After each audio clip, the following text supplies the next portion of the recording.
Salam alaikum la famille vidéo ka jan an b'a a jɔ yan fɔlɔ wala ka bɛɛ lajɛlen fo ka bɛɛ waleɲuman dɔn aw n'aw balimakɛ bɛ ɲɔgɔn fɛ Ras Balayira du l'homme tranquille depuis Paris a bɛ vidéo in a b'a partager maximum a nafa ka bon kosɛbɛ ka bɛɛ lajɛlen fo Mali kɔnɔ Mali kɔ kan danbe sira kan tiɲɛ sira kan an bɛ ɲɔgɔn bolo bi sɔgɔmada in na an ɲa bɛ Mamadu Tunkara i ka foli bɛ yan ani Abdoulaye Samake k'aw bɛɛ tu fo mɔgɔ fɛn fɛn bɛ kɛnɛ kɔnɔ aw bɛɛ ka foli bɛ yan an bɛ ɲɔgɔn bolo Jalo Mamadu k'i fo k'i waleɲuman dɔn mɔgɔ fɛn fɛn bɛ yan aw bɛɛ ka foli bɛ yan an bɛ ɲɔgɔn bolo k'an ka jɛkulu fo n'o ye La Vérité kɛnɛ tiɲɛ kɛnɛ hɔrɔnya kɛnɛ danbe kɛnɛ a cɛ ani muso denmisɛnnin mabakɔrɔ k'a bɛɛ lajɛlen fo an bɛ ɲɔgɔn bolo sanga ani waati bɛɛ lajɛlen na anw ko Maliba n'o présenté Jɛnɛ Sogodogo k'a fo k'a waleɲuman dɔn ani mɔgɔ fɛn fɛn bɛ hakilina kelen na n b'i dɔn n t'i dɔn en tout cas on ensemble an bɛ ɲɔgɔn bolo fo saya ala ka bi nɔgɔya ala ka bi diya ne balimaw bi an sigikun ye i y'a faamuya b'a la fanga min bɛ an kunna bi o ye baara ɲuman min kɛ ani danbe min b'u la ani y'a faamuya b'a la faso kanu min b'u la an bɛ an da don o la k'a walawala parce que sɔrɔ an y'an ka ministre des finances ministre de l'économie an y'a kumakan mɛn kunu sɔrɔ an y'a kumakan mɛn sɔrɔ ne y'a fɔ aw ye ko Mali jɔra walahi jamana sipasema danbe don hɔrɔnya don halaladenya don wa denɲumanya don jamana sipasema ye o de n'i y'a mɛn ko jamana yɛrɛ ka bila arrêt sanfɛ fo k'i ka mɔgɔ de sɔrɔ mɔgɔ min ni danbe b'a la n'a bɛ miiri n'a bɛ ala dɔn n'a bɛ siran saya ɲɛ an ye mɔgɔ sɔrɔ bi chaque seconde o bɛ miiri saya la chaque seconde o bɛ réfléchir ni miliyari b'i bolo i laban ye saya de i mana so 120 jɔ i laban ye saya de ça veut dire que hali n'o ye diɲɛ ta k'a kari kɔnɔ i laban ye saya de mɔgɔ minnu bɛ an kunna bi o bɛ ka miiri saya la o bɛ ka miiri u ka siniɲɛsigi la o bɛ ka miiri alijinɛ donni la bilahi mɔgɔ minnu b'an kunna ni équipe ɲɔgɔn tɛ yen ne b'a fɔ maliyɛnden bɛɛ lajɛlen ye an kana an yɛrɛ bila retard la k'a fɔ ko an ka taa élection na o ye retard ba de ye mɔgɔ minnu b'an kunna u ka taa n'a ye fo lahara walahi ne y'a valide sɔrɔ quoi n y'a valide sɔrɔ k'a yira k'a dɔn k'a fɔ équipe min b'an kunna bi bi in na walahi bilahi suma walahi o bɛ Mali jɔ ja ministre des finances o ɲɔgɔn fana hɔrɔn tɛ yen an bɛ k'a fɔ ko Asimi an bɛ k'a fɔ ko Sogɛli an bɛ k'a fɔ Kamara an bɛ k'a fɔ Njawu an bɛ k'a fɔ i y'a faamuya b'a la Modibo Kɔnɛ ja ministre des finances mɔgɔ min bɛ an ka trésor kɔnɔ an ka nafolo bɛɛ lajɛlen bɛ cɛ min tɛgɛ kɔnɔ ja o fana ɲɔgɔn halaladen tɛ yen o fana ɲɔgɔn danbetigi den tɛ yen o fana ɲɔgɔn silami ɲuman tɛ yen an bɛ Sogɛli Kokala Mayiga fo ka Asimi fo bilahi o ye cɛw de choisir quoi k'u bila Mali kunna o ye danbetigidenw de choisir k'u bila Mali kunna ministre des finances ne y'a kumakan mɛn sɔrɔ ɲaji fila de bɔra walahi a ye cogo a bɛ danbe yira a ye cogo a bɛ halaladenya yira a ye cogo a bɛ silamɛya yira nin de tun bɛ Mali jɛ ka mamuguw ta zondenw faso kumasuludenw k'olu bila an ka jamana ko la Boubou Cissé san 10 de kɛ Mali ko la a ma deli ka compte-rendu kɛ maliyɛnw ye en tant que ministre des finances Boubou Cissé Kaya Magan Cissé le plus voleur du monde ne balimaw ça veut dire que ne bɛ min fɔ maliyɛnw ye élection ka kɛ o élection kana kɛ o ça veut dire an k'an jɔ de quoi k'an jɔ Mali ye malidenw de ta ye a ka d'an ye cogo min na a b'a kɛ ten k'an jɔ k'a fɔ ko élection yɛrɛ t'a la tuguni mɔgɔ minnu bɛ yen bilahi olu bɛ faso in jɔ élection kɛ kun ye de ka mɔgɔ ɲɛnama ɲini kana bila jamana ko la ni mɔgɔ ɲɛnamaw bɛ yen déjà mun élection ko bɛ yen a ye n kɔdɔ 1 minute mɛn na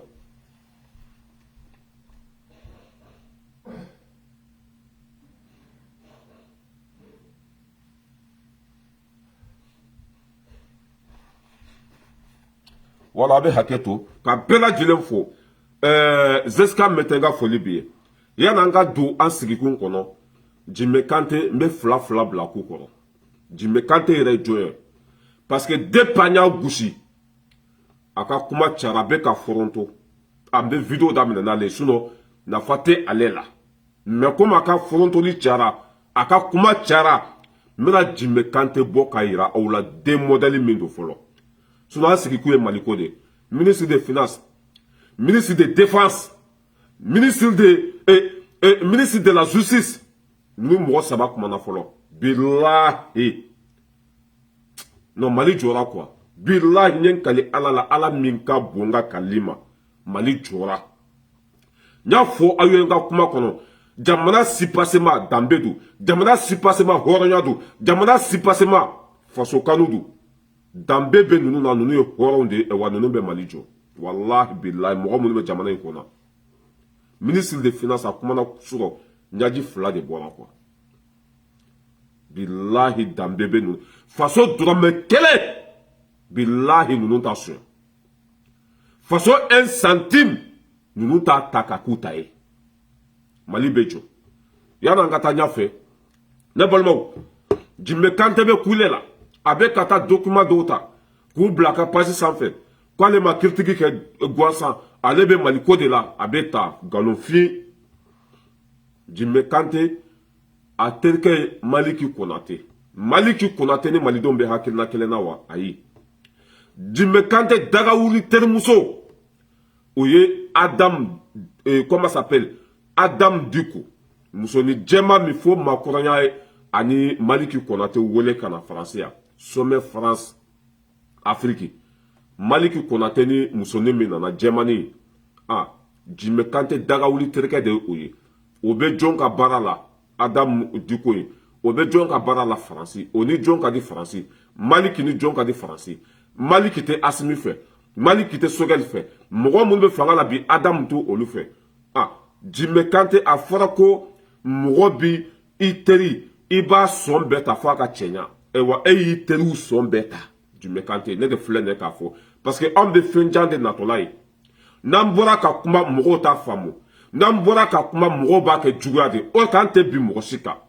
I kuma cogo a b'i couleur yira mɔgɔw la I kuma cogo a b'i ka laɲini yira mɔgɔw la I ye cogo ça veut dire que fɛn min b'i kɔnɔ an b'a dɔn ni kuma na I mago bɛ fɛn min na an b'a dɔn Jimmy Kante bɔra k'a fɔ k'a bɛ Gabriel Touré k'a b'olu ɲɛmɔgɔw lagosi or que Jimmy Kante yɛrɛ fana ye ɲɛmɔgɔ de ye Sandiga cela veut dire que fantanw kumada Sandiga cela veut dire que fantanw ka défenseur ye mais yen cira ka e to ye e ma bɔ kalama e y'a mɛn réseaux sociaux sanfɛ tɔgɔ jumɛn b'e la hɔrɔnya kɛnɛ kan e kan ka gɛn ka bɔ Gabriel Touré kɔnɔ parce que nafa t'i la e kan ka gɛn ka bɔ Gabriel Touré kɔnɔ Jimmy Kante n'i y'a ye a nɔgɔlen don san kalo 12 tɛ ko ala ni juguya ni hasiriya bolo nɔrɔ kisɛ kelen t'a la mais an tɛ bɔ a fanga la I bɛ bo fara ka dɛsɛ wari tɛ di cɛ si ma yan I bɛ kule ka dɛsɛ wari tɛ di mɔgɔ si ma an b'a bɔ an kun de ka faso dɛmɛ faso bɛ cogo min na bi ka wari bɔ an kun k'a di faso ma ka jɛ an ka sara kɔ ka faso dɛmɛ ka dɔ bɔ an ka sara la ka faso lawuli ka jɔ an b'o waati de la kuma caman tan tɛ yen dɛ I bɛ sara min ta I bɛ dɔ de bɔ a la k'a bila faso kɛsi kɔnɔ I bɛ faso dɛmɛ ni dusukun ni dabara I y'a faamuya b'a la ni cogo bɛɛ ye an b'o waati de la bi faso t'a di cɛ si ma bi a t'a di cɛ si ma ne balimaw Jimmy Kante Adam Diko dagawuli terimuso de Adam Diko Jimmy Kante dagawuli terimuso do n'i ye Mali sogo dɔw ma bi o b'a ɲimi parce que Mali ni Faransi tɛ kan kelen fɔ bi o man di olu ye Faransi mɔgɔ de Maliki Konate Français ka cidenw don o ye wari min d'a ma ye k'a ka denmisɛnninw sara k'u ladege kuma la k'u ladege Faransi kanu la ka Faransi kanu don o dusukun na miliyari 242 o de dira Maliki Konate ma Maliki Konate mɔgɔ 100 kɔ de formé ni Mali ko Faransi ma olu bɛ bɔ ko ni Faransi tun tɛ Mali tun tɛ jɔ ni Faransi tun tɛ jihadistes tun bɛ taa ni Mali ça veut dire que ka o pousser k'u bila Mali la c'est pour cela que n ko a ni jihadistes bɛɛ kelen ye François be wari de di jihadistes ma k'u faso ci François be jihadistes nɛgɛn de ka marifa d'u ma u k'u maliyɛn ɲɔgɔn faga jihadistes bɛ kɛ cogo min na dɛ o ye Maliki Konate fana kɛ o cogo de la Maliki Konate ni Jime Kante u tɛgɛ bɛ ɲɔgɔn bolo u ka di i bɛ ya faamuya b'a la i n'a fɔ komi bɔnbɔnni n'a kalama a tɛ passé yan dɛ nka ne y'a min b'i la ɲɛ b'i natɔla la ne y'a f'u ye k'i daminɛ ne y'a f'u ye k'i ka to i ka wo kɔnɔ ye cela veut dire que hɔrɔn kɔrɔ ani maa jugu ni k'i bɛ bɔ faso kama i b'a jɔlen sɔrɔ yan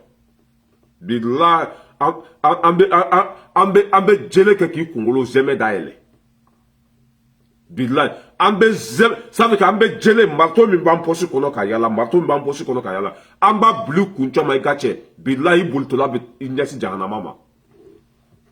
ne balimaw an ka Jime Kante lamɛn i yɛrɛ bɛ n'a dɔn k'a fɔ Jime Kante ta tɛ Mali ko ye Jime Kante cela veut dire que a bɛ mɔgɔ dɔ de ka baara la hɔrɔn tɛ a ye Jime Kante lamɛn. An dusukun tɔɔrɔlen don ka sababu kɛ jamana in a bɛ ka taa taabolo min kɛ fɛ a bɛ ka an kɔnɔna fili. Ne bɛ baara kɛ Gabriel Touré la n'ala kɛra ne ka kalifa minɛ fɛn ye ala kana kɛ gɛlɛya bɔ. D'ailleurs i ka kuma daminɛ cogo a ma ɲa kuma daminɛ i ye fɛn bɛɛ tiɲɛ n'i ko jamana ça veut dire que Mali bɛɛ de b'a kɔnɔ Mali bɛɛ de b'a kɔnɔ a bɛ fɔ o de ma ko jamana a bɛ se ka kɛ Gabriel Touré yɛrɛ bɛɛ tɛ dɛ Gabriel Touré bɛɛ tɛ yɔrɔnin dɔ bɛ yen nɔ o baara kɛcogo ma ɲa mais o tɛ jamana bɛɛ ye dɛ kuma y'i dun kuma y'i minɛ parce que i mana kuma ni tiɲɛ ye jamana bɛ ka taa cogo min na a bɛ ka e siran vraiment c'est une honte la déception totale hadamaden ni juguya b'i kɔnɔ i bɛ fili kuma fɔ cogo la n'i tɛ tiɲɛ kan kuma b'i dun i y'a faamuya b'a la ni danbe t'i la i bɛ bɔ n'i yɛrɛ ye i y'a faamuya b'a la k'i n'i yɛrɛ fili tulu kalaman kɔnɔ an b'i yiran siɲɛ kelen k'i ɲimi Jime Kante jamana bɛ cogo min na k'a bɛ k'ale siran jamana bɛ ka taa cogo min na o bɛ k'ale jɔrɔ jamana kunturu lakana bɛ ka kɛ Moti lakana bɛ ka kɛ Kidali bɛɛ bɛ k'a fɔ alihamudulila bi ça veut dire que mɔgɔ minnu tun bolo ko anw ye yiri maaniw de ye mɔgɔ minnu tun bolo ko y'a faamuya b'a la ko anw tɛ exiger an bɛ k'olu bulu place la bi baara caman de bɛ ka kɛ mais ni e ko jamana bɛ ka taa cogo min na k'o bɛ e siran ça veut dire que i ye nkalon tigɛ nkalon fi kuma y'i dun kuma kɛcogo ma ɲa Jime Kante to i ka wo kɔnɔ ye Gabriel Touré minɛn joli sanna ka bila kɔnɔ i y'o fɔ wa an ka sɔrɔsiw bɛ baara la i y'a fɔ wa ninnu nalen ni bi cɛ Mali bɛ ka avancer i y'o fɔ wa o si tɛ bɔ kalabanci da kɔnɔ a ye taa ka video bɛɛ lajɛ Mali bɛ ka baara ɲuman min kɛ bi Jime Kante da tɛ maga a la parce que Maliki Konate bɛ dɔɔnin d'a ma Adam Diko bɛ dɔɔnin d'a ma a bɛ olu de ka côté la race bala ira di l'homme tranquille depuis Paris a tɛ wuli dɛ a tɛ wuli n'i ye maa jugu ye i b'a dɔn n'i ye mɔgɔ ŋaniya jugu ye i b'a dɔn n'i ye kafiri ye i b'a dɔn mɔgɔ min ta ye fasoko ye mɔgɔ min bɛ tiɲɛ kan n'a kumana i b'a faamu Jime Kante ta tɛ Mali ko ye bi ne de filɛ ne k'a fɔ aw ye u degera kule de la n'u kulela wari dɔɔnin bɛ d'u ma u b'u masuma i bɛ ka tile la ye kulela yan ka taa ɲɛgɛnw filime i y'a faamuya b'a la ka taa fɛnw filime wari d'u ma u y'u makun Asimi ninnu nana Mali dɔgɔtɔrɔso i y'a faamuya b'a la ka travaux bɛɛ kɛ o sali tɛ yen i y'a faamuya b'a la masini tɛ min kɔnɔ o soni tɛ yen so min ma dilan ne neni sigi bi ko jamana bɛ ka taa cogo min na ça veut dire que i ye jamana bɛɛ dɔgɔya hali baara ɲuman minnu kɛra i y'a bɛɛ fili poubelle kɔnɔ hadamaden yanni ka sigi ka kuma i bɛ miiri de fɔlɔ jamana bɛ ka taa cogo min na Kidali b'o la Moti b'o la Bagunu b'a la Kayi b'a la Sikaso b'a la e ma n'i sigi ko Gabriel Touré hali Gabriel Touré bɛɛ tɛ dɛ Muriku ça veut dire que suw bɛ bila yɔrɔ min na o yɔrɔ dɔrɔn e nana jamana fan bɛɛ gosi ni bere kelen ye cela veut dire que kuru dɔ de b'i kɔnɔ dimi dɔ de b'i kɔnɔ i bɛ ye ko kɛlɛ de la wa hɛli de b'i la ka ɲɛsin fanga in ma a tɛ passé yan tɛ ni ninnu tun man ɲi an t'u tɔgɔ fɔ an t'u dɛmɛ parce que u tɛ n balo u tɛ n ka so yɔrɔ dɔn u tɛ n ka barama numero dɔn u tɛ foyi mais bi ka fisa ni kunu ye Bika Sanukune, Jimé Kante, n'a pas façon de me aya deme. N'a pas façon de me aya geli datugu, kabo andala tantambolo tuguni, ka manu jabi. O tantambolo tuguni ya famia balaka basa u jabi. O tantambolo tuguni ka mgolangolo jabi. Aya to ya nga façon jo. Ni minte façon fe ki kuna kalata kabo façon kono. Anga cheka kuma lame.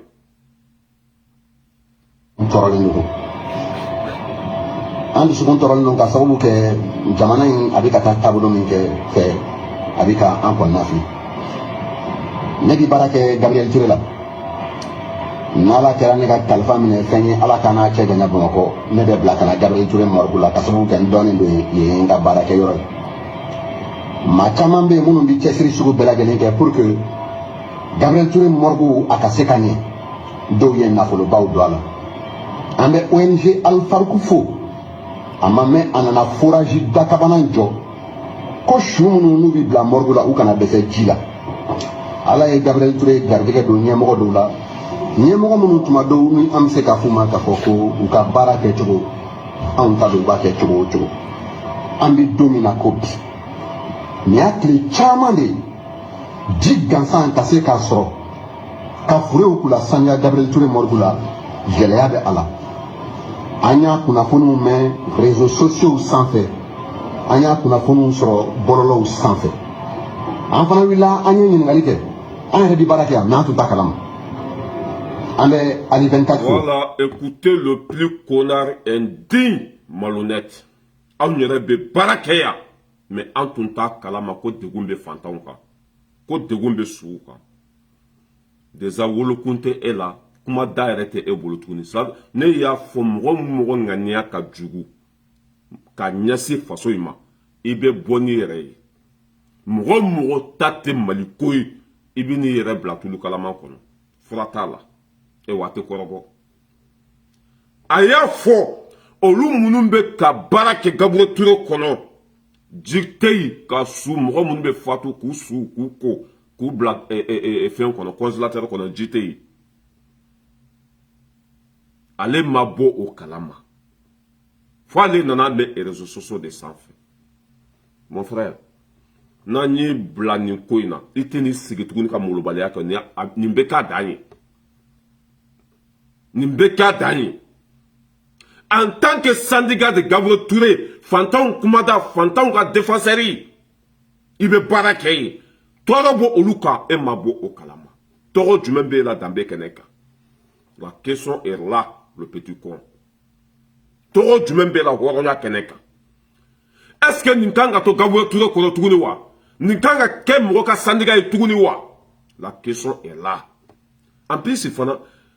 tellement que Congolo te barake, tellement que Djuguya boyana ou dusukuna, ou te yelike, ou te menike, ou dusukun be grenendo. Moi, à ta place, ni en konye et réseaux sociaux sans fait. En tant que syndicat, an b'a kuma kɛ ji an b'a kuma kɛ so kɔnɔ de fɔlɔ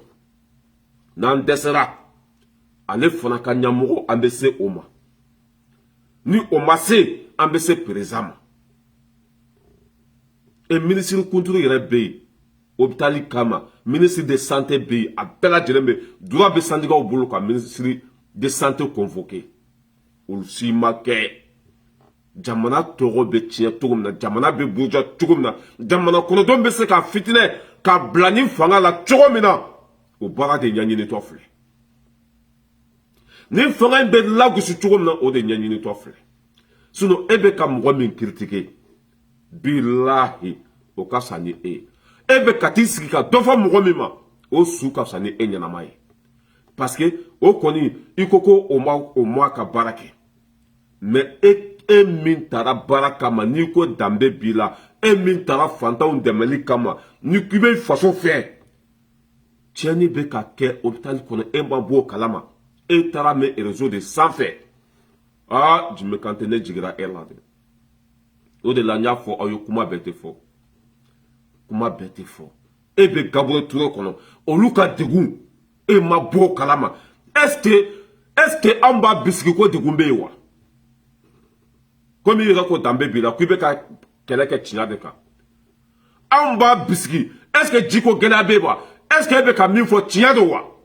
La question est là. De Gumpe et Maboua Kalama. Avec comme un cas Sogono, Malo Desera, Djite Sogono, Loi Tegasara, et Maboua au Kalama. Mais, Woloko Djumembela, Baloko Djumembela de Gokolokoka. Baloko Djumembela, ni yoro de paye ko Djouya de paye, Henny de paye, Kora de paye. Makabo Hakili Mao. Net se kananga barakerola. Nga bara minke, ya famba bala, ndo don. Fongata me et réseau de sanfé. Ah, bala rekanga ketani.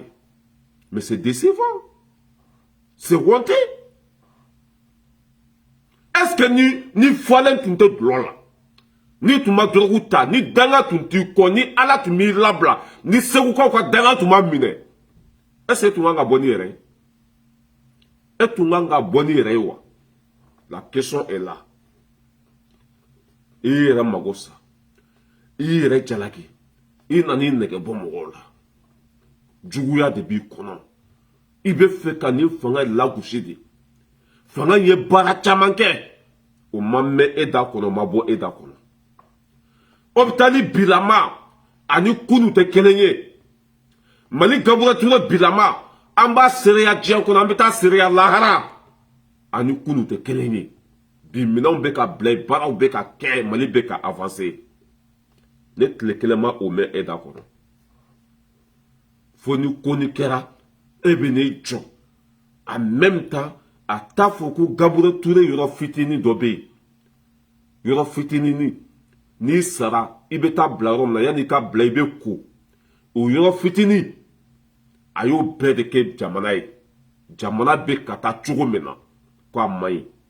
Jamana be kata chugo mena ko ba lisra. Ka jamana fam be gushini berekele. Hali bara nyuma minkara gabura ture kona ya beke fuye.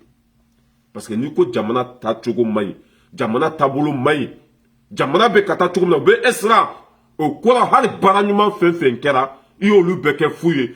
Façon, ça veut que anga asimini nu yera fara ka bara munu ke iya bek ça veut que iya be do bola. Hada ma de ni be kuma chugo de bi. Ni be kuma ikangi miride. Ni be kuma ya famia bala. Mais Jimmy Kante était ni simple là quoi. Billahi nani mine. Ite ni siri tu ni kube molobali aka ide fanga ina. Adam du kobe ka wari mindima. Oyu kungo ibulu. Maliku konate be ka doni minduida kono yu kungo ye. Mais boko vérité ke moko shinya na tuguni.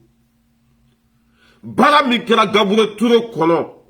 Ninkalo konoton kono. Depuis ala ka mali da.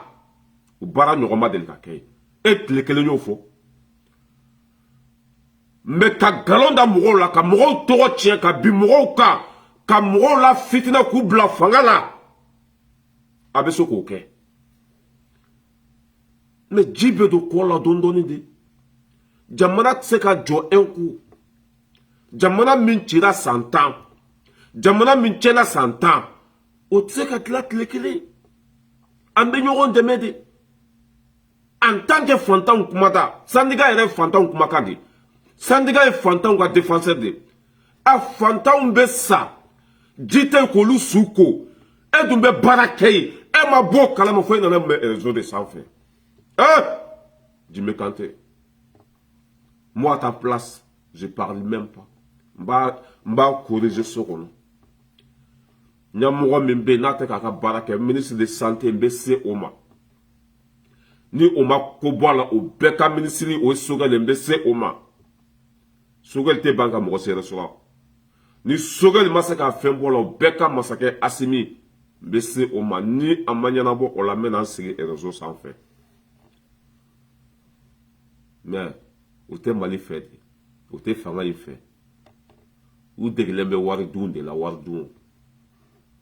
Ni sigito ye. Anye fantan deme. Anye ninke. Gabure ture li ou mataye ka sokono ye. Gabure ture li. O mataye ka sokono ye. Mouwa mbe fantan deme. Mouwa mbe jamana kanye tarafe le temps de Ibeka. Gabure ture li ou taraye Jimmy Kante ka sokono. Gabure ture li. Mounde be se e ka sokono ye. Mounde be o se ka dukono. Gabure ture li. Mounde be se e ka sokono ye. Au-delà, an b'a fɔ aw ye sɛŋa ni waati bɛɛ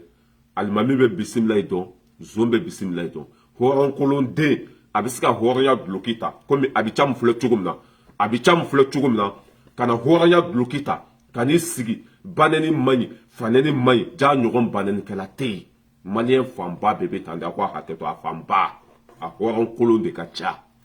a ne Jime Kante kuma cogo ye n bɛ Mali fɛ an delila ka fantanw dɛmɛ an delila ka baara ɲuman kɛ mɔgɔ min sɔsɔla o mɔgɔ min sɔsɔla dɛ mɛ i ka nin bɔli jato ara tɛ i bolo y'a jɛ i bɔra ni juguya de i bɔra ni faso ka lagosili de i bɔra ni hɛni de Jime Kante ni cɛ m'o fɔ e ye a siranni ɲɛ de ni mɔgɔ min m'a fɔ i ye a siranni ɲɛ de i kuma cogo b'a yira k'i bɛ nkalon kan i kuma cogo b'a yira ko nin fanga in man di ye i kuma cogo b'a yira k'i bɛ ka mɔgɔ dɔw de dɛmɛ i teriw minnu tɛ nin fanga in fɛ bi i bɛ olu de ka kote la i teri Adam Diko muso jɛmani min n'a ni Maliki Konate nana sommet France Afrique la Jime Kante dagawuli terimuso de ye o ye olu tɛ Asimi fɛ parce que Asimi de kɛra sababu ye ka Faransi ka hɛrɛ tigɛ Mali la olu ka hɛrɛ bɛ bɔ Faransi de bolo Faransi de b'o olu balo Faransi de b'o olu bono a sugunɛ ko Jime Kante dagawuli teri ye Maliki Konate Adam Diko Jime Kante ni olu de bɛ kote kelen na olu bɛ ko ko la Jime Kante fana b'o o la olu tɛ mɔgɔ fɛ Jime Kante fana to o fɛ la famille an tɛ kuma kun fɛ dɛ juguya tɛ foyi tɛ Jime Kante ɲɛ kali ala la ala min ka bon ka kali ma ta tɛ Mali ko ye bi Mali ko tɛ ni Mali ko tun don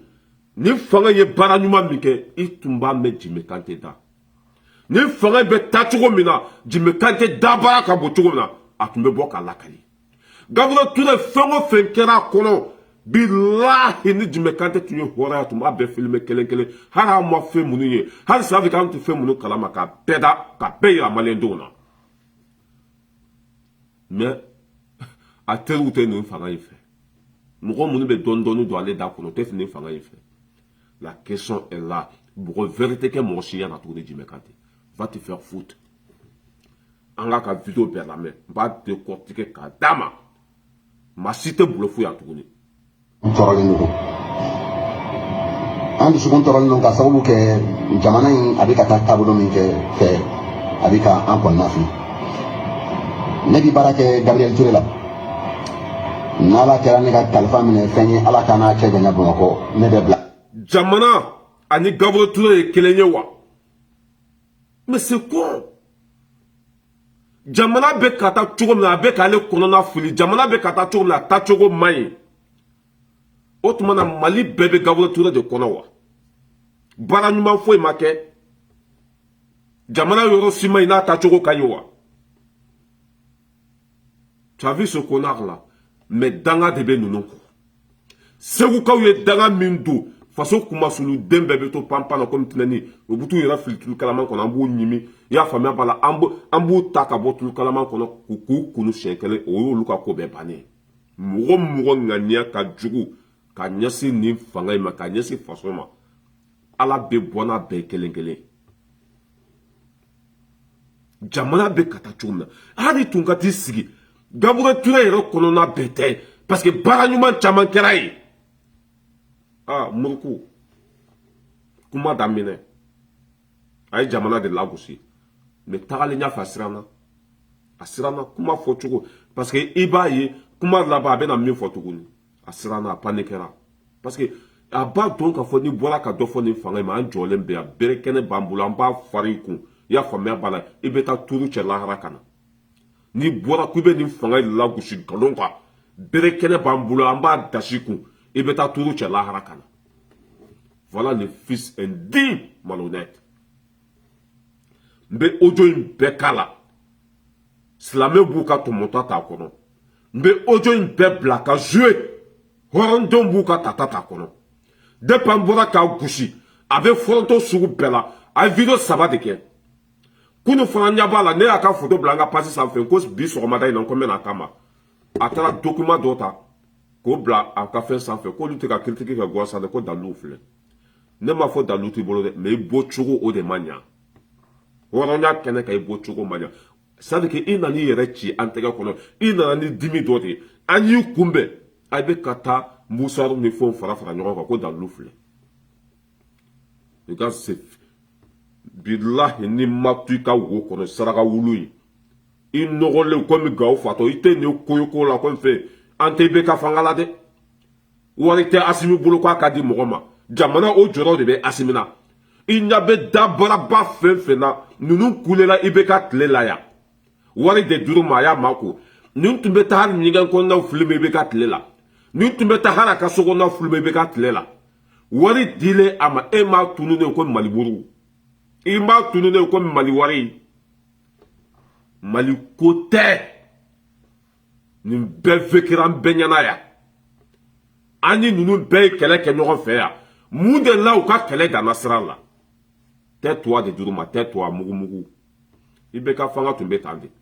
hali video mani dɔw ye wari sɔrɔ i bɛ ka fanga la hali dulɔminaw o ye wari sɔrɔ i bɛ ka fanga la hali arapɛri langolo o ye wari sɔrɔ i bɛ ka fanga la ka faso nafolo ta k'a buruja k'a di delangolow ma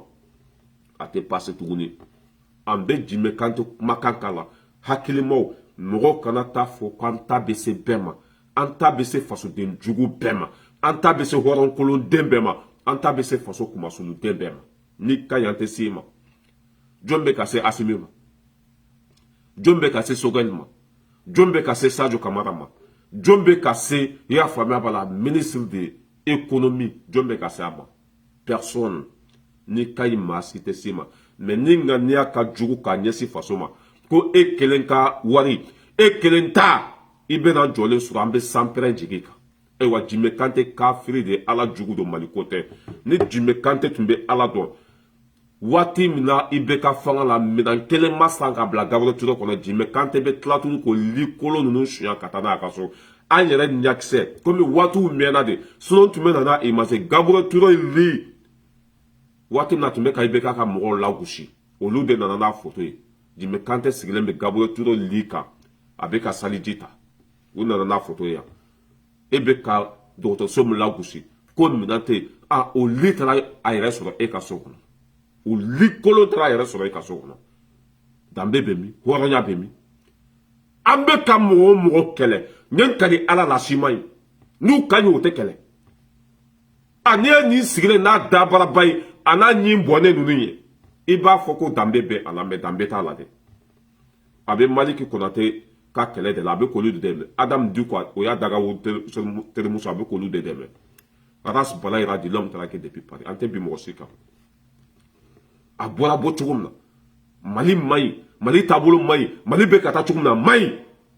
o tuma na Mali bɛɛ taara de ka taa sɔrɔ Gabriel Ture kɔnɔ wa lakana ma sabati Moti wa lakana ma sabati Bagoudou wa économie tɛ ka kɛ wa baarakɛlaw tɛ k'u ka sara sɔrɔ wa mais Mali bɛ ka taa cogo min na jamana bɛ ka taa cogo min na ka jamana bɛɛ lagosi ka tila ka na laban ni Gabriel Ture kɔnɔna ye o de ma bɛn anw ma an b'a du tulodenw kɔnɔ i ka sira minɛ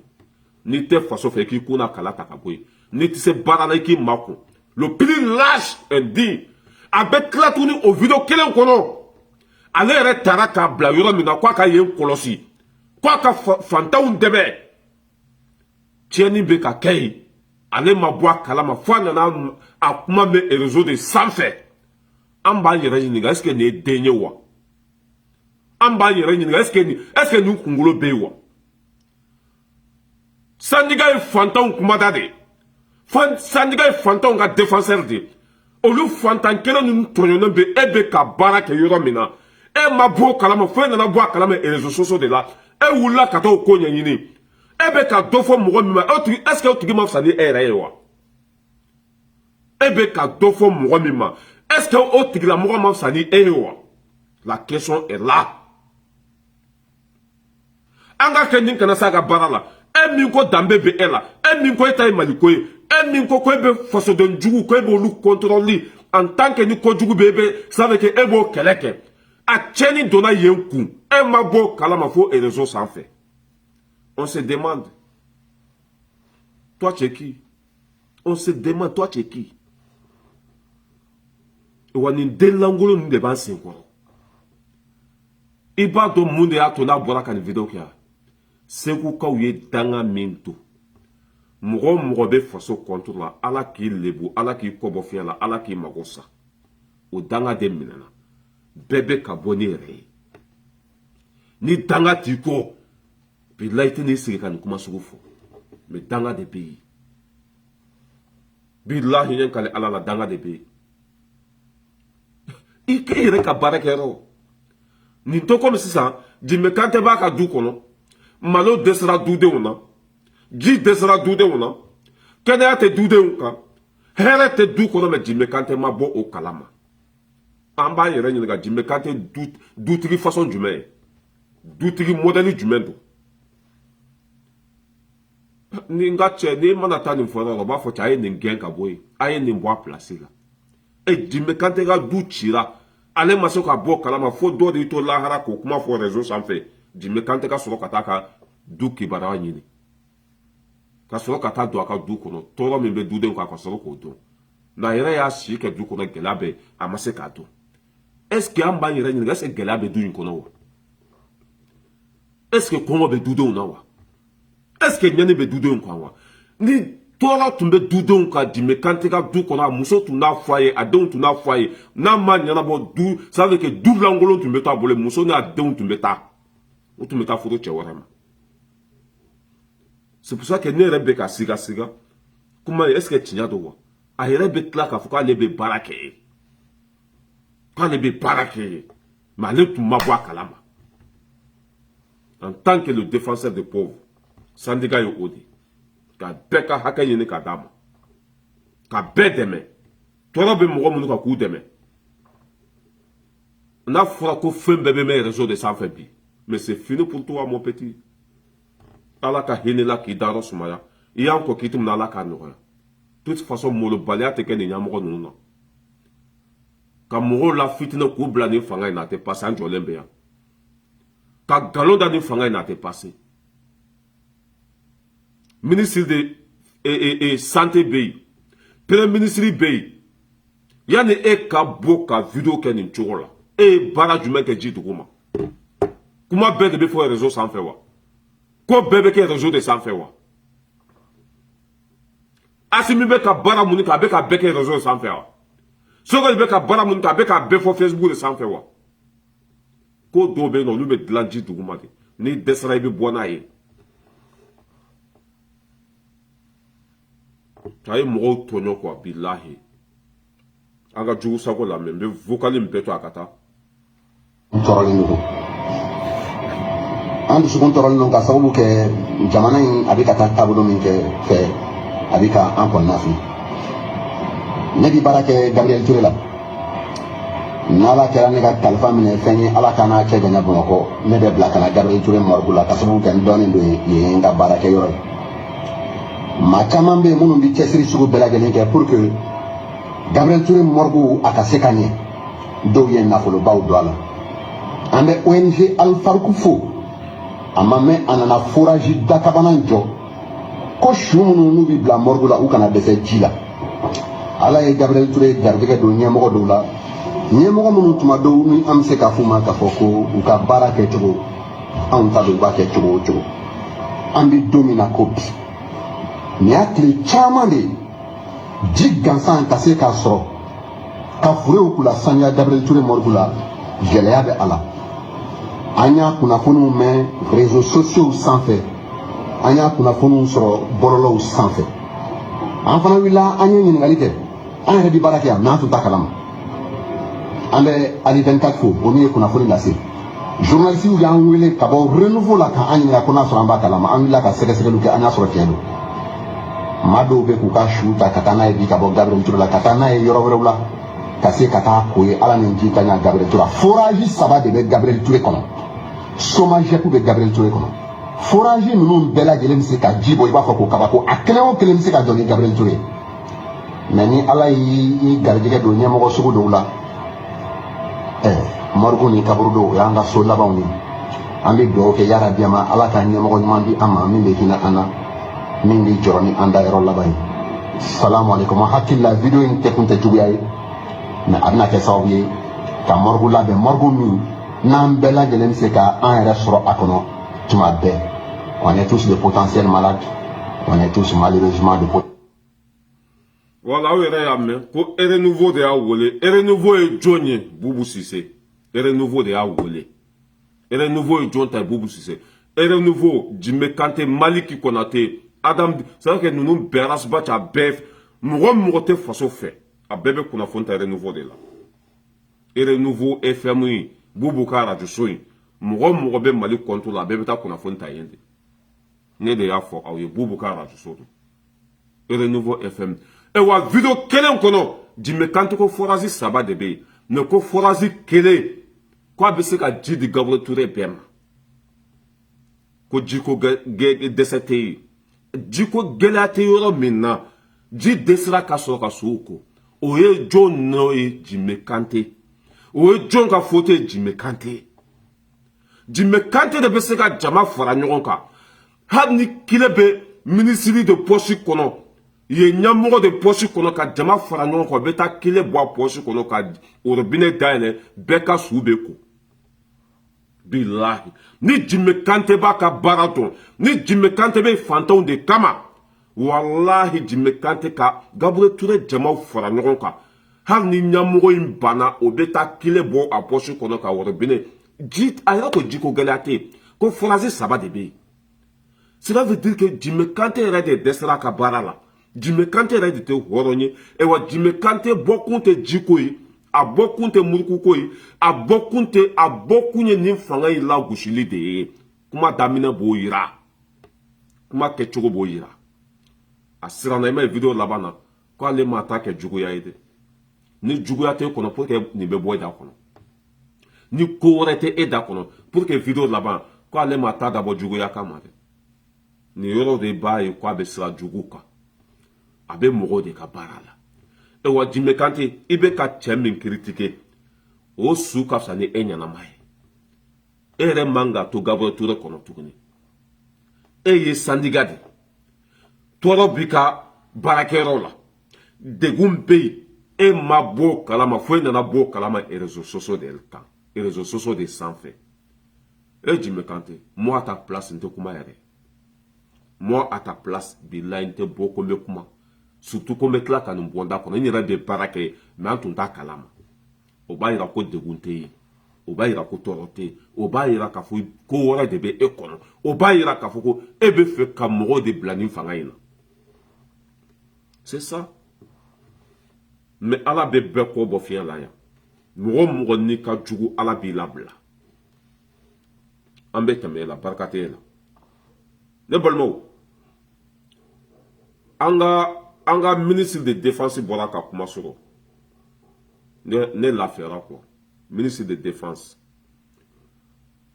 muso ba nyininga ko sanction binembe malika en olibe ka wari soro chogo jume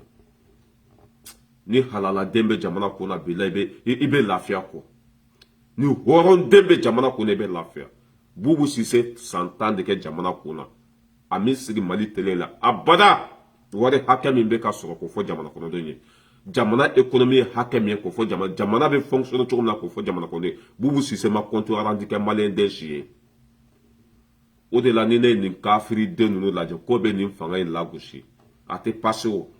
i bɛ tagama anw su de kan fɔlɔ ka sɔrɔ ka nin fanga lagosi i bɛ anw kunkolo tigɛ de ka sɔrɔ ka nin fanga lagosi sinon anw ɲɛnama ɲana ya wa a tɛ passe dɛ parce que anw ye hɛrɛ sɔrɔ ninnu tile la ninnu ta cogo ani ninnu ka baara kɛ cogo a bɛ faso in jɔ a bɛ faso in segin a danbe kɔnɔ faso 1 centime ninnu mago t'a la ninnu bɛ k'a b'u yɛrɛ kun u ka sara ka don faso da fɛ an ka ministre de économie ministre de comment ça s'appelle ministre des finances i b'a dɔn jamana sipasima bɛ yɔrɔ min na jamana ko bɛɛ bɛ yɔrɔ min bolo wa o ye finance de i b'a jamana nin kun dɔn a bɛ komi sisan n'i y'i bolo jaya n'i m'i bolo bɔya fiɲɛ bɛ tigɛ n'a ye an bɛ sa jamana c'est à dire que jamana nin kun o de ye ministre de finance min bɛ yen bi wallahi a ye faso kanu donna tuguni a ye n kɛ faso in fɛ tuguni faso dɛmɛli a y'o courage donna tuguni ala n ko anw dugawuden minnu ye kɛlɛ kɛ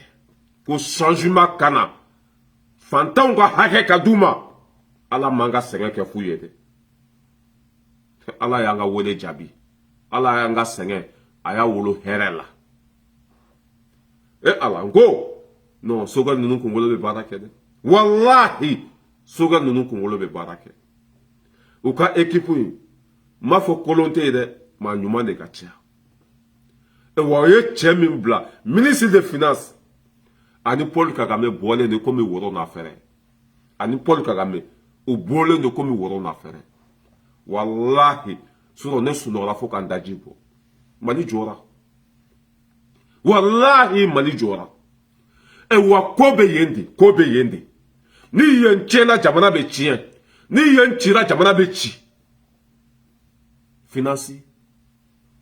trésor public jamana wari bɛɛ bɛ taa ɲɔgɔn sɔrɔ cɛ kelen min bolo nka cɛ n'o tiɲɛna jamana bɛ tiɲɛ a ye n'o ja hɔrɔn o ye nin mais hali kuma ka gɛlɛ a ma n'a bɛ kuma a bɛ sigi sigi hali kuma ka gɛlɛ a ma wa n'i y'a fasalen ko Paul Kagame Boubou Cissé tun bɛ a fɔ ka dafurukuniw kulɔ baarakɛla ma filimatɔ tɛ dɛ baarakɛla ani hɔrɔnden ma filimatɔ tɛ n ka cɛ n b'a kumakan k'a la a bɛ n ka page fana sanfɛ e ka taa lamɛn walayi i bɛ faso in kanu e ka taa lamɛn a bɛ n y'a bila a ka page sanfɛ so e ka taa lamɛn i bɛ faso in kanu an ka cɛ lamɛn o tɛ dɔwɛrɛ si ye o de ye ka yira malidenw na k'a fɔ ko ka bɔ 2021 san kɛrɛnkɛrɛnnenya la juin kalo tile 7 ka na bila nin waati in na san 1 ɲɔgɔn na 7 ka na bila nin waati in na ka na bila nin waati in na san 1 ɲɔgɔn na o de filɛ nin tantɔ k'a fɔ ko colonel Asimi Goïta ale ye kɛlɛkɛ siɲɛ kɛ min ka jamanakuntigiya ka o jɔyɔrɔ fa a ye gouvernement ɲɛma sigi ni o ye Choguel Kokala Maïga ye baara la nin ye a san 1 bonyanko ye san 1 kɔnɔna la ministre minnu ni jamana ka danaya taara ka da olu kan u ye baara jumɛnw kɛ jumɛn de tora ka kɛ gɛlɛya jumɛnw de donna u ka ministeriya baara la nin bɛɛ lajɛlen de bɛna fɛsɛfɛsɛ aw ye bamanankan na sanga 30 kɔnɔna la nin kɛnɛ in kan bi ministre min b'an bolo kɔrɔ n'o bɛna o baaraw kurumukari ale ye sɔrɔ an ye jamana musaka b'ale kɛ jamana kɔnɔ nafa bɛ sɔrɔ jamana bɛ balo impôt de la ani droit de douane de la ani o n'a ɲɔgɔnnaw donc comme a fɛn ka jan quoi mais n bɛna explication dɔɔni di aw ma pour k'aw ka faamuya muso b'a ɲininka ko sanction binna jamana kan ko olu bɛ ka jamana ça veut dire que jamana o bɛ ka jamana baarakɛlaw sara cogo jumɛn a ko non k'o tɛ koba yɛrɛ ye ko jamana baarakɛlaw sarali k'o tɛ koba ye ko i ɲɛ t'a la ko minɛnw bɛ ka san ka bila Gabriel Touré kɔnɔ wa k'o b'a yira k'a fɔ an ka taxe n'an ka impôt minnu bɛ ka sɔrɔ k'o bɛ se ka jamana balo o b'a yira k'a fɔ hali ni sanction taara san 10 de la Mali bɛ s'a yɛrɛ kɔrɔ muso b'a ɲininka ko an ka wari bloquelen bɛ banque kɔnɔ ko est-ce que ko ni sanction in mɛnna sen na k'a tɛ tɔɔrɔ lase an ma wa a ko non k'a tɛ foyi lase an ma ko jamana yɛrɛ si passement ko a bɛ kɛnyɛrɛyew de bolo kɛnyɛrɛye baarakɛlaw cela veut dire que jagokɛlaw i y'a faamuya b'a la mɔnikɛlaw bagan maralaw cikɛlaw jamana si passement bɛ olu de bolo jamana ninkun bɛ olu de bolo en tant que olu bɛ ka baara kɛ a jamana nafolo bɛ circuler de i y'a faamuya b'a la en tant que ɲɛmɔgɔ fana bɛ ka jɔ u jɔyɔrɔ la jamana nafolo tɛ ka suɲɛ jamana nafolo bɛɛ tɛ ka cɛ ka taa bila dingɛ kɔnɔ walima ka taa bila banque mondiale kɔnɔ en tant que commerçant fitininw bɛ sugu ba la commerçant baw bɛ yen sɛnɛkɛlaw bɛ yen kɔɔri sɛnɛlaw kaba sɛnɛlaw malo sɛnɛlaw i y'a faamuya b'a la jamana bɛ ka bouger quoi jamana bɛ ka bouger en ko an tɛ dɛsɛ an yɛrɛ kɔrɔ en ko o baara ninnu k'o de bɛ ka jɔ ni jamana ka fɛn bɛɛ ye kɛnyɛrɛye baarakɛlaw k'olu ka wuli ka jɔ a n'olu ka cɛsiri a ko impôt ni taxe minnu bɛ minɛ olu la a ko de bɛ ka jamana fonctionner o de kɛra sababu ye ka kɛlɛkɛminɛnw san o de kɛra sababu ye ka jamana bila condition kɔnɔ o de kɛra sababu ye hali juru minnu tun bɛ jamana la k'olu sara kɛ n yɛrɛ ye baarakɛlaw an bɛɛ lajɛlen b'a la e min bɛ yan faransi yan i jɔyɔrɔba de b'a la i bɛ wari min bila ka taa di fa ma k'a ka malo san taxi min b'a sanfɛ o bɛ bila jamana kɛsi kɔnɔ an bɛɛ tant que an bɛɛ bɛ diɲɛ kɔnɔ an bɛ ka baara kɛ mali tɛ jɔ CEDEAO ka banque mondiale i y'a faamuya b'a la u k'a bogoti ka taa bila Macron ka salon kɔnɔ mali bɛ balo i y'a faamuya b'a la mali bɛ balo bon n'an ye nin ɲɛmɔgɔ sugu ninnu sɔrɔ an k'u dɛmɛ jamana tɛ jɔ tile kelen cɛ bɛ tila k'a ɲininka ko comment taxi ani mu société caman tun bɛ yen nɔ société caman tun bɛ yen nɔ i bɛ ka tile la n'u taara fayiti la n'a baarakɛla bɛɛ taara chômage la n'a baarakɛla bɛɛ ka hakɛ minɛn'o la a ko Sogɛl tun ye layidu ta ko wari ninnu k'o bɛ sara a ko k'a wari bɛɛ sarala a wari bɛɛ a bɛɛ sarala ka ban pewu degun minnu fana b'o yɔrɔ la a y'a bɛɛ fɔ ko degun min bɛ yen mɔgɔ dɔw tun bɛ baara kɛ comment taxi ninnu na i y'a faamuya b'a la yan'a ka bin ɲɛmɔgɔ tun ye caman bilatɔ la i y'a faamuya b'a la bɔ u ka dura dɔw d'u ma dura dɔw ma d'u ma olu mɔgɔ kelen ninnu ye damakasi kɛ ko o bɛ fɛ i y'a faamuya b'a la o fana ka bila condition dɔ kɔnɔ u ka hakɛ dɔ ka d'u ma u ka dɛmɛ dɔɔnin o ko problème t'a la an bɛ se k'aw dɛmɛ mais ani mɔgɔ minnu ka baara société binna ka mɔgɔ minnu to baara la ye i y'a faamuya ni société binna k'i to baara la société kɔnɔ i ka hakɛ bɛɛ de bɛ d'i ma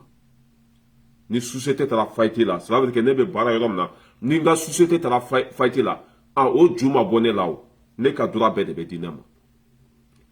a société binna ka mɔgɔ minnu to baara la ye olu ka hakɛ ani mɔgɔ minnu taara ka sɔrɔ société ma bin olu ka hakɛ tɛ kelen ye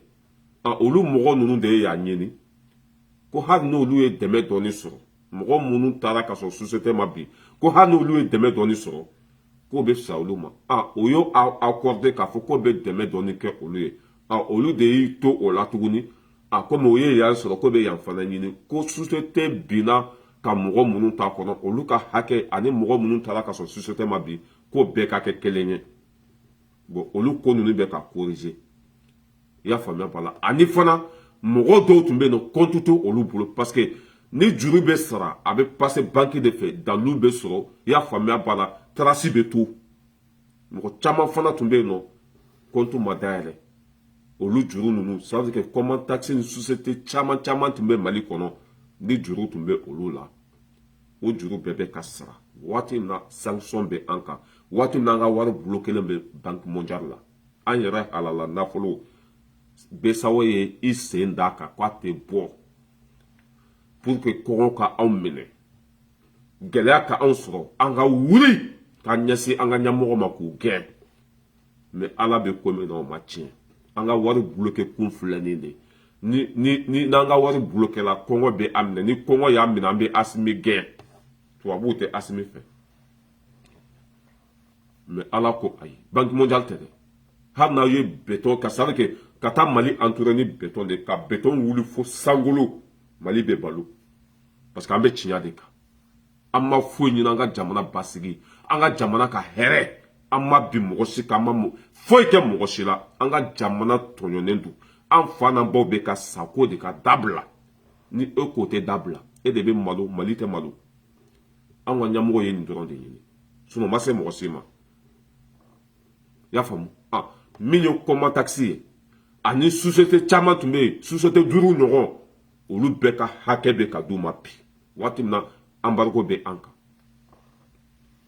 a b'a ɲininka tuguni kɛlɛkɛminɛn minnu bɛ ka san ko mɔgɔ caman ko sanu minnu b'an bolo k'an bɛ ka taa o de di Russie ma garantie la sanu minnu b'an ka dugukolo duguma ko mɔgɔ caman bɛ k'o fɔ ko parce que wari tɛ Mali kɔnɔ ko sanction binna kan ko an y'an ka dugu jukɔrɔfɛnw k'an taara o de di Russie ma garantie la pour qu'an ka avion sɔrɔ pour qu'an ka fɛn caman sɔrɔ ko ayi wari avion fɛn fɛn sanna a wari bɔra faso kɛsi de kɔnɔ sanu ma tɔnɔ ma da dugukolo ma tɔnɔ ma da essence ma tɔnɔ ma da fɛn o fɛn b'an ka dugukolo duguma maga ma t'o si la fɔlɔ an bɛ ka économie minnu sɔrɔ an faso kɔnɔ olu de bɛ ka kɛ ka taa avion san olu de bɛ ka kɛ ka taa marifaw san olu de bɛ ka kɛ ka taa pick-up san a vidéo bɛ n ka page sanfɛ aw bɛ taa ministre de comment ça s'appelle ministre de finance aw bɛ taa lamɛn aw bɛ hakili bɛ sigi aw bɛ taa lamɛn bi la aw bɛ dɔ fara faso kanu kan aw bɛ dɔ fara faso dɛmɛli kan a vidéo ka jan de quoi ma se k'a télécharger k'a fɛngɛ quoi a vidéo ka jan de wallahi a ye n jigi fa quoi a ye n jigi sigi a ka kuma laban muso b'a ɲininka a ko k'u mana ɲɔgɔn ye fɛn fɛn kɛ u mana ɲɔgɔn ye fɛn fɛn kɛ k'a daminɛ Asimi Sogɛli Kokala Mayiga u minisiri fɛn fɛn bɛ n'u ye ɲɔgɔn ye kuma Asimi ka kuma laban ye min ye k'u k'u cɛsiri malidenw ye juru de don olu la voilà les ɲɛmɔgɔ ɲuman Asimi tɛ wuli abada ɲɔgɔn ye tɛ kɛ abada ni Asimi m'a fɔ k'u k'u jija jamana kɔnɔdenw ka hakɛ ɲinini na u k'u janto population na population de juru don olu la n'i y'a mɛn ko olu population don défaut kana ye mɔgɔ si ka côté la erreur kana bɔ mɔgɔ si la jamana kɔnɔdenw ka nafolo a ka kɛ a kɛcogo la jamana kɔnɔdenw bɛ fɛn min fɛ a ka ɲini ka d'u ma jamana kɔnɔdenw bɛ lafiya cogo min na bɛɛ k'i jija o baara la ko Asimi ka kuma filɛ o tɛ sigi abada ka réunion kɛ ka wuli ni Asimi da ma maga nin yɔrɔ la jigitugu masa a hakili b'a ka jamana kɔnɔdenw na a tɛ fɛ abada ça veut dire que u ka maloya sɔrɔ nin ko in na a kuma o kuma jamana kɔnɔdenw de ka hakɛ bɛ aw na jamana kɔnɔdenw de ka juru bɛ aw na jamana kɔnɔdenw de ye ça veut dire que u ye an san quoi ɲɛmɔgɔ ɲuman ka baara filɛ président tɛmɛna yan an kulela yan ko Gabriel Touré ko minɛn tɛ yen papaga an kulela yan i y'a faamuya ba la hali miseli k'a san ka bila Gabriel Touré kɔnɔ a ma kɛ mais nin filɛ n'an bɛɛ bɔra ka kuma bi a b'a to an ta la Asimi n'an bɛɛ bɔra ka kuma bi an ka laɲini ye fɛn min a b'a cɛsiri o la k'o kɛ Asimi an ye fɛn o fɛn ɲini a fɛ jiko a y'o di an ma kɛnɛya a y'o di an ma lakana a y'o di an ma an ye fɛn o fɛn ɲini nin funankɛnin fɛ a bɛ k'a bɛɛ kɛ an ye wa a bɛ bɛɛ lamɛn wa a bɛ bɛɛ fɛ a bɛɛ fɛ ministre de finance a ko Asimi tɛ wuli abada ni Asimi ministre bɛɛ fara ɲɔgɔn kan a tɛ wuli abada n'a ma fɔ ko ministre k'u janto jamana kɔnɔdenw na ministre k'u janto population na o de y'a ka kuma laban ye ko population sera to olu bolo i y'a faamu c'est ça an bɛ ninnu kɔ dɛ wa an bɛ ninnu dɛmɛ fo saya muso b'a ɲininka ko waati dɔ la k'u tun y'a mɛn k'u ye compte dɔ dayɛlɛ ko jamana kɔnɔdenw ko an ka ɲɛmɔgɔw ka compte dɔ dayɛlɛ k'o bɛ an ka ɲɛmɔgɔw dɛmɛ o bɛ jamana dɛmɛ ko wari ko bɛ cogo jumɛn compte ko bɛ cogo jumɛn a ko c'est vrai jamana kɔnɔden fanba wulila ka se président ma k'u ka compte dɔ dayɛlɛ o bɛ dɛmɛ k'u ye jamana kɔnɔden fanba bɛ sira Sogɛli ma k'u bɛ fɛ k'u dɛmɛ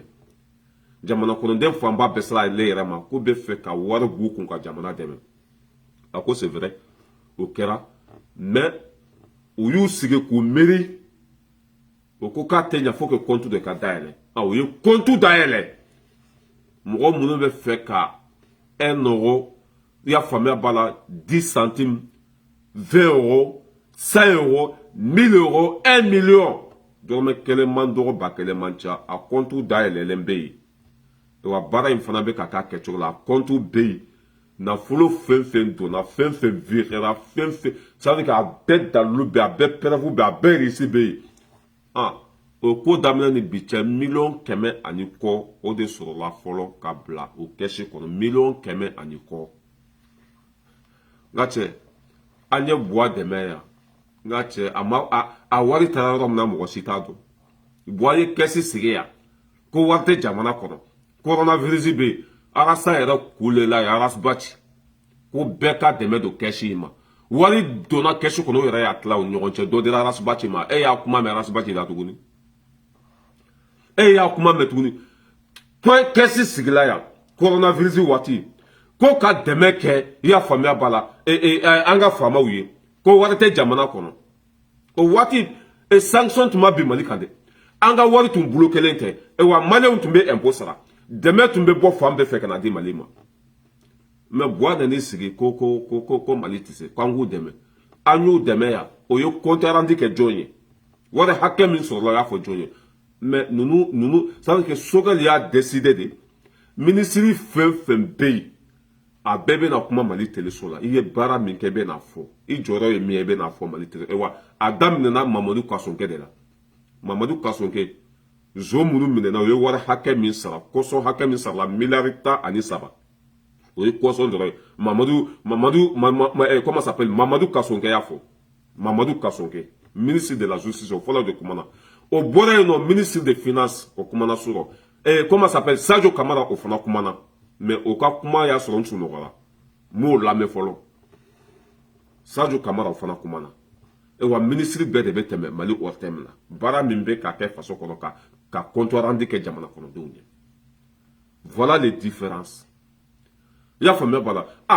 compte min dayɛlɛla malidenw ko k'u bɛ dɛmɛ ta k'a ɲɛsin faso ma a mɔgɔw y'a baara daminɛ wa wari bɛ ka sɔrɔ fana a $100,000 ani kɔ o de sɔrɔla n'i bɛ fɛ ka ko in bɛ faamuya a video dafalen bɛ miniti 30 ni kɔ ye a bɛɛ lajɛlen dafalen bɛ n ka page sanfɛ i bɛ taa lamɛn i b'a faamuya bilahi i bɛ kɛ ninnu fɛ i bɛ faso in kanu tuguni kunun ni bi tɛ kelen ye c'est à dire que ninnu ka équipe ye a ka ɲi fo k'a fɔ k'a ka ɲi o bɛ baara fana de la équipe in ka ɲi fo k'a fɔ k'a ka ɲi ministre de finance yɛrɛ kumana sɔrɔ walayi ne jigi sigira quoi parce que jamana ninkun o de ye ministre de finance ye jamana ninkun o de ye trésor public ye mɔgɔ min bɛ trésor public kunna bi walayi hɔrɔnden don a b'a faso fɛ danbe b'a la a kuma cogo c'est à dire que n'i ye hɔrɔn ye a ma filimatɔ tɛ n'i ye kalabanci ye a ma filimatɔ tɛ c'est à dire que Assimi ninnu ka mɔgɔ ninnu bɛɛ ni Sogɛli yɛrɛ tɛ yan kuma ka gɛlɛn Assimi ministre de finance ja hari Assimi fana ka fisa n'o ye ale fana ye dakaran de ye ça veut dire que hali kuma ma nɔgɔ a ma quoi hali kuma ma nɔgɔ a ma ça veut dire o mɔgɔ sugu ninnu olu dusu ka bon de o mɔgɔ sugu ninnu ye hɔrɔn de o mɔgɔ sugu ninnu tɛ don manamana ko la wa Sogɛli taara ni hɔrɔnden ninnu de tɔmɔ k'u fara ɲɔgɔn kan o de ma bɛn faso zow ma olu tun bɛ fɛ Sogɛli ka segin ka na ni Bubu ye k'o bila ministre de finance la o tun bɛ fɛ Sogɛli ka segin ni i y'a faamuya b'a la zo minnu tɛmɛna k'olu ta ka na o de la i ma ye u b'a fɔ ko Sogɛli ma se ka malidenw fara ɲɔgɔn kan e ni Ala n'a kira cɛ maliden dan ye zow de ye 20 millions d'habitants le 14 janvier a bɛɛ bɔra ko bɛ nin fanga in fɛ o tɛ fara n ka ɲɔgɔnya ye dɛ hali bi Sogɛli ma maliyɛnw fara ɲɔgɔn kan mais u bɛ kuma min fɔ k'a ma mɔgɔ fara ɲɔgɔn kan zo minnu ma jɔyɔrɔ sɔrɔ olu de bɛ kule la ko Sogɛli tɛ se ka mɔgɔ fara sinon Mali bɛɛ faralen bɛ ɲɔgɔn kan bi wa a ma deli ka kɛ Mali histoire yɛrɛ la le 14 janvier y'o yira an na maliyɛn den bɛɛ bɛ kan kelen fɔ bi i bɛ taa fayew kɔnɔ premier étage fo 8e étage maliyɛn den bɛɛ bɛ kan kelen fɔ bi ɲɔgɔn sɔsɔ tɛ yen Sogɛli ka ɲi Assimi ka ɲi o de bɛ yen ninnu ka baara kɛcogo ka ɲi an k'u dɛmɛ o dɔrɔn de bɛ yen ministre de finance min bɛ an kunna wallahi je t'aime beaucoup ma deli k'a ye dɛ mais a kumada sɔrɔ wallahi n bɛ tila k'a ka numéro ɲini quoi n bɛ tila k'a ka numéro ɲini k'a wele k'a fo vraiment cɛ in ko diyara n ye quoi ka tɛmɛ hali Assimi yɛrɛ kan quoi bilahi ministre de finance min kumana sɔrɔ ni Kasum Tarawele ni muso dɔ taara a ɲininka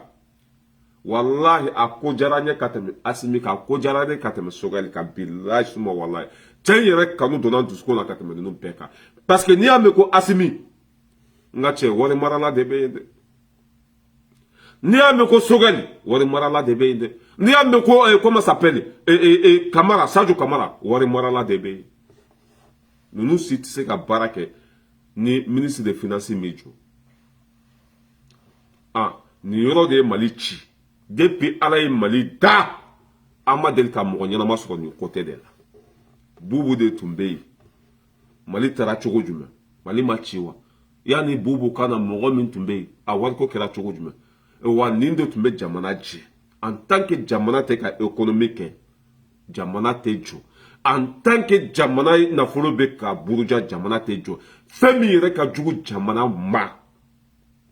fɛn min ka jugu ka tɛmɛ fɛn bɛɛ kan o ye suɲɔni de ye o bɛ jamana halaki de un coup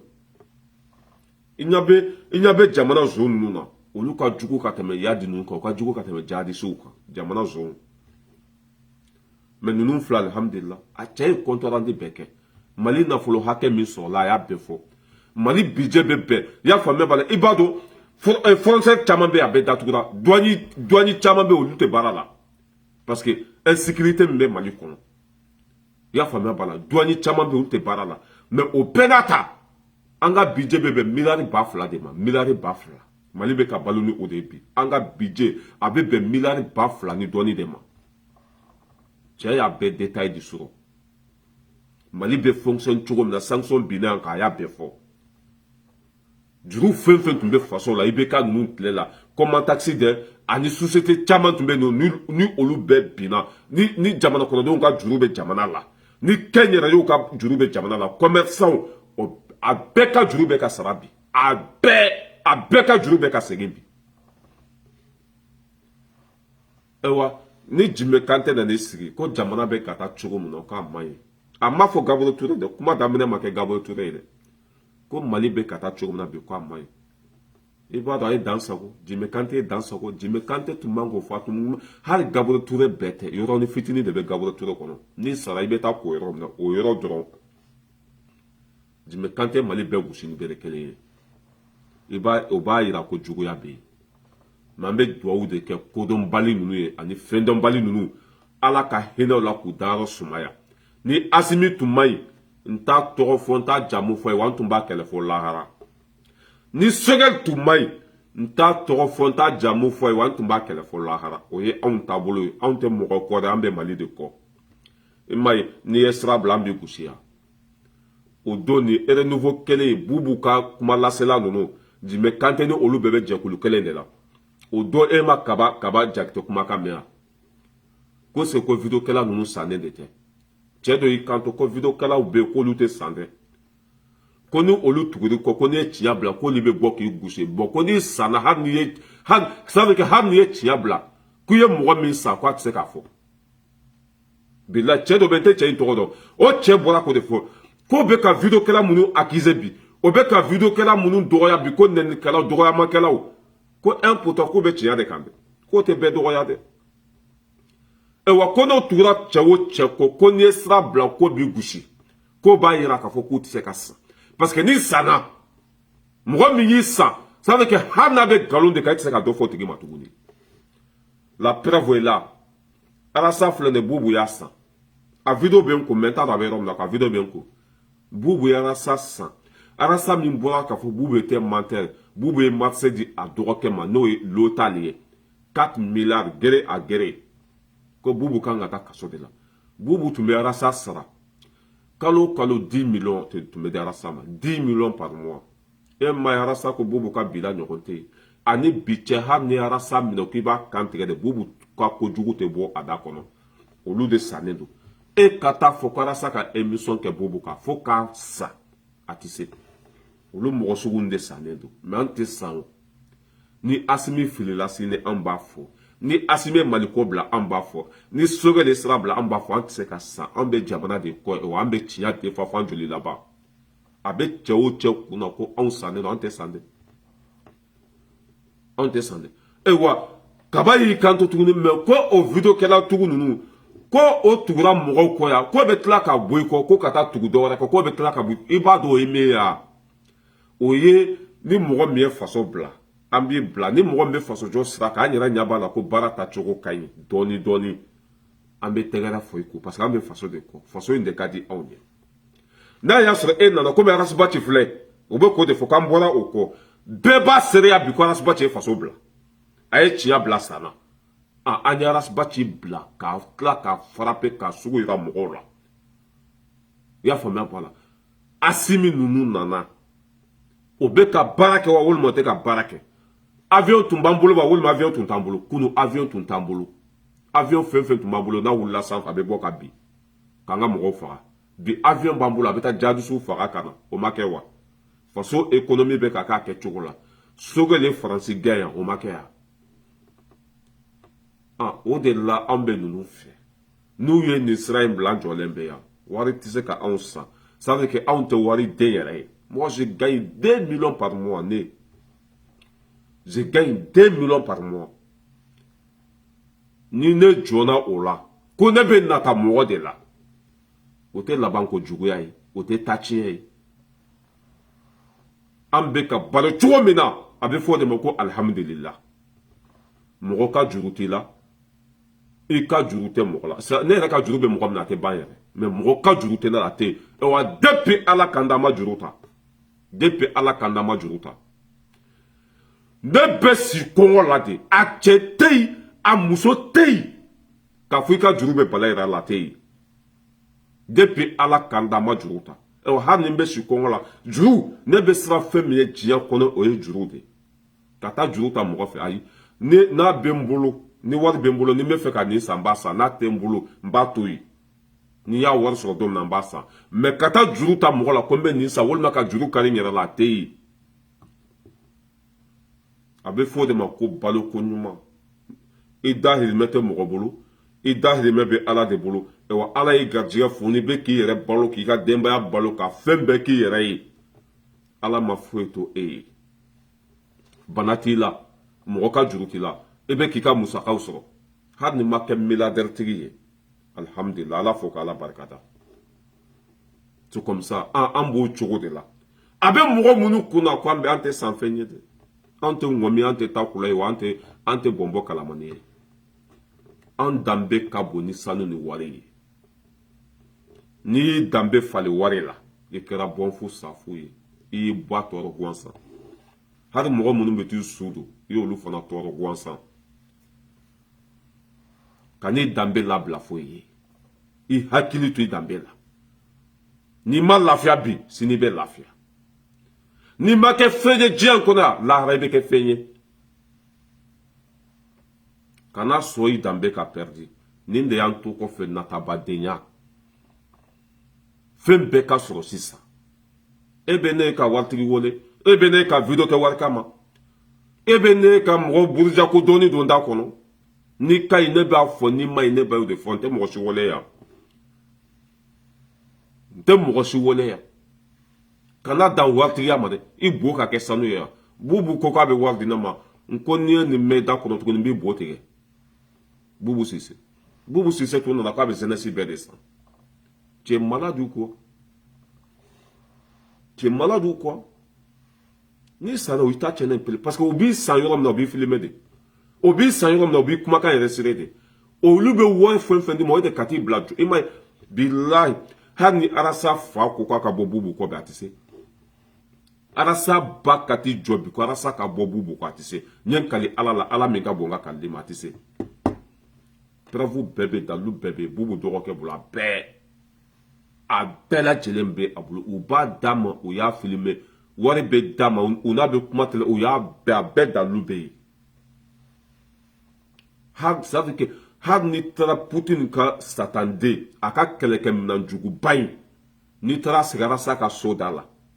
ko boy ka do fo bu ma ba fo ko faka bi la be jeni saya matise gundo be ka fo ka bay ko onte san on be jamana de ko ni asime sera blamba bla ni soge le sera blamba bla o de un taille ima mo fe anya ibeka demeya 2013 aye faso blamba bla anya rasa demeya aye faso blamba bla ani asimi fona yo kambe asimi bla ka faso ta anta o de quoi be bokuma na ka bela jelen fo jusqu'à mete ki fo ki wali nyumondo dindi jalonga foli bo bela jelen mo fe be kena ko ko be fo jalo Mamadou nga foli ba bela jelenya ambe nyogon bolo sanga ali wati bela jelena faso jo sira kan ay tanga ministre des finances lame billahi abeke o fana fe kateme asimika ministre des finances ni tayera ye chuko de jarane quoi e wani Paul Kagame bolendo aka jan ya famia bala fini ba mine ya famia bala chekai non ko ministre des finances non ne be faut que nga chenga numéro nyine de billahi ka wole ka fu Voilà. Ni kɛra halaladen ye i kanu bɛ don anw dusukun na ministre de finance kuma yɛrɛ ka gɛlɛya ma hali kuma a bɛ sigi de o mɔgɔ sugu danbetigi do dɛ wa a tigi to de manamana ko la i ɲɛ bɛ ale fana hali Asimi bɛ se kuma la ka tɛmɛ ale kan n ko Mali jɔ waati de sera quoi ka halaladen bɛɛ fara ɲɔgɔn kan danbetigi den bɛɛ a bɛ faso kanu b'a bɛɛ la équipe de bɛ n b'a fɔ juguman tɛ dɛ parce que i bɛ k'a ka mɔgɔkɔrɔ dɔ bɛ yen Asimi tun kan k'olu bɛɛ bila mais c'est pas grave a bɛ ɲɛnabɔ dɔɔni de tagalen ɲɛfɛ nin bɛɛ bɛ ɲɛnabɔ